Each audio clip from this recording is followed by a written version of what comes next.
I'm Anil Kumar. Welcome to my series on integration.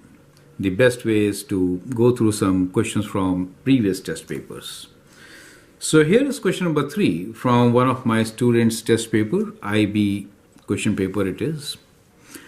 Let me thank all my students for sharing their test papers with me and doing fairly well.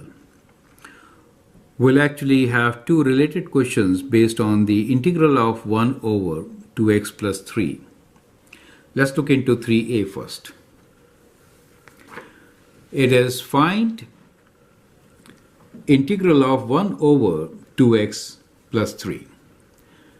Now, you can always pause the video, answer this question, and then look into my suggestions. Let's apply the method of substitution to find this integral, right? So what we will do here is that we'll substitute, let u equals to 2x plus 3. In that case, taking the derivative, what do we get? We get du dx equals to 2, or we can say that we have to replace that dx, so we can say half of du equals to dx, correct? So we are going to make this substitution here, and we can write this integral as integral of, so we are replacing 1 over 2x plus 3 as u. So we get 1 over u, and dx is being replaced by half du. Right. So that's how we get our integral. And now we can write this as half of integral 1 over u du. Correct? And that gives you half of ln u, right, plus c.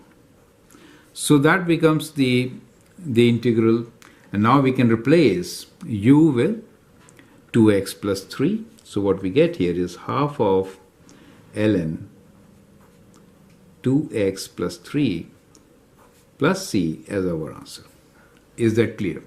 So that is how you should be doing. But remember one thing, that when you write ln u, you have to take the positive value. Now since 2x plus 3 could be negative also. Now ln is not defined for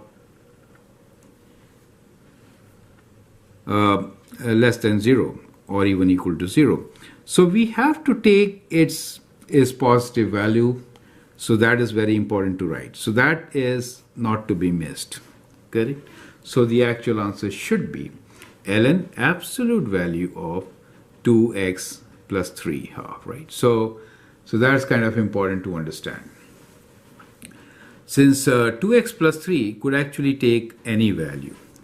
Well, 2x plus 3 will not be 0, right? But it could be negative or positive, right? It is never equal to 0.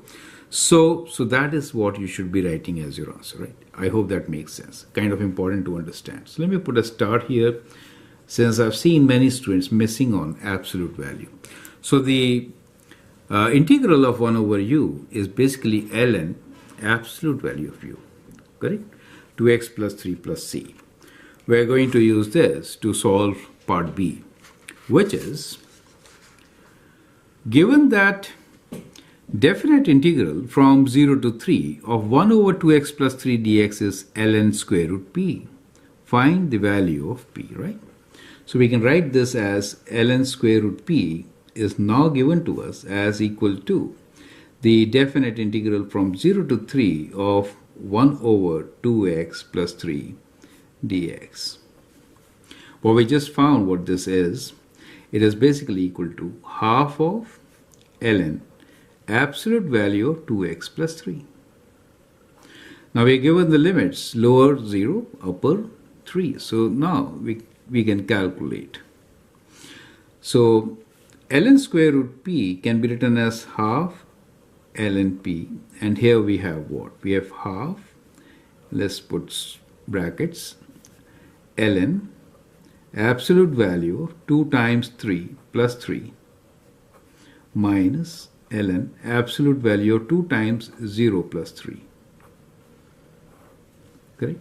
So we get half of ln p equals to half of, so this is ln 6 plus 3 is 9 minus ln 3 right?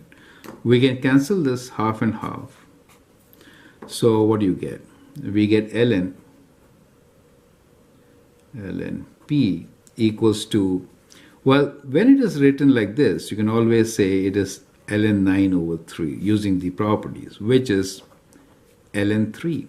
So ln p is equals to ln 3, and that gives you the result that p is equal to 3. Is that clear to you? So that is how we can actually solve this question. I hope you find it interesting and useful. Feel free to write a comment, share your views, and if you like and subscribe to my videos, that'd be great. You can actually watch rest of the questions also in this playlist to get command on integration and look into how in test papers such questions come. Thanks for your time and all the best.